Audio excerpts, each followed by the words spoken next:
Welcome back to the Holy Comforter Episcopal Church YouTube Bible study. I'm Jimmy Abbott, the priest here at Holy Comforter, and I've got a few comments, a few reflections on the gospel passage for this upcoming Sunday, the fifth Sunday in Lent. It comes from the Gospel of John, chapter 12, verses 1 through 8. Remember, setting the stage for the Gospel of John, this is immediately before John's version of Palm Sunday, which is where we are in the liturgical calendar, just the week before now, Palm Sunday, as we recall the holy works that were accomplished for our behalf during that Passion Week. Now, so this is when Mary anoints Jesus with oil.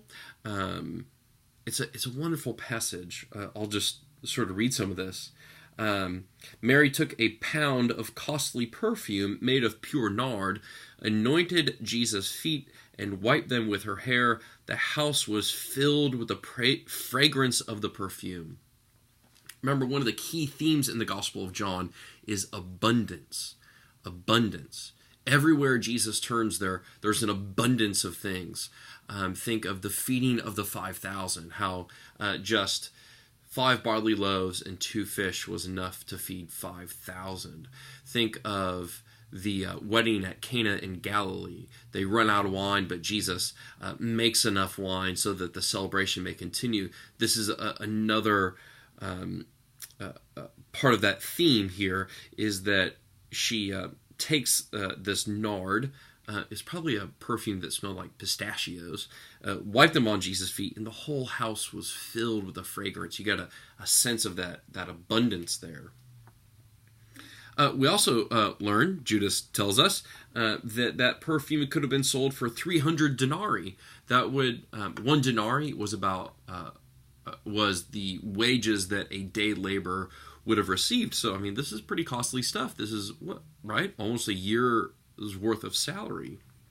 But again, there's a sense of abundance here, that Mary is willing to pour out an abundance of her generosity to Jesus for, remember what she did for her brother, for what he did for Mary's brother. Sorry, that is what Jesus did for Mary's brother, Lazarus, by raising Lazarus from the dead. But this is key here. Judas says, "Why was this perfume not sold for 300 denarii and the money given to the poor?"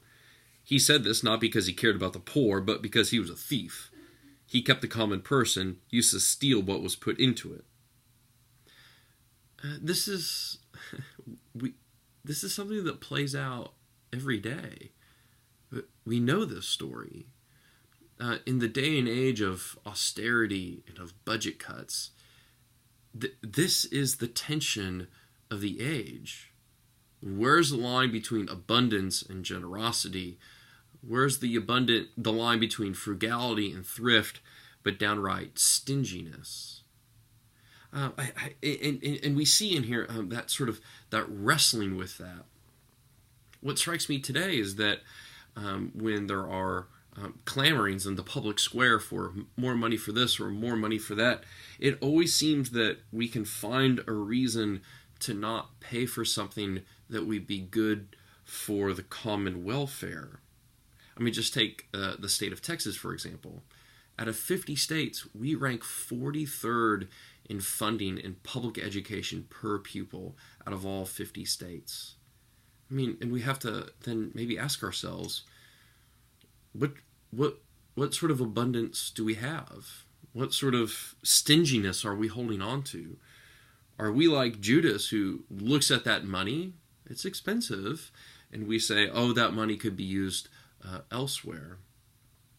I think that part of what the Gospel of John is saying, and what Jesus did all throughout his ministry, is remind us that if our hearts are in the right place, then there will be an abundance, and that God will provide. There will always be an abundance.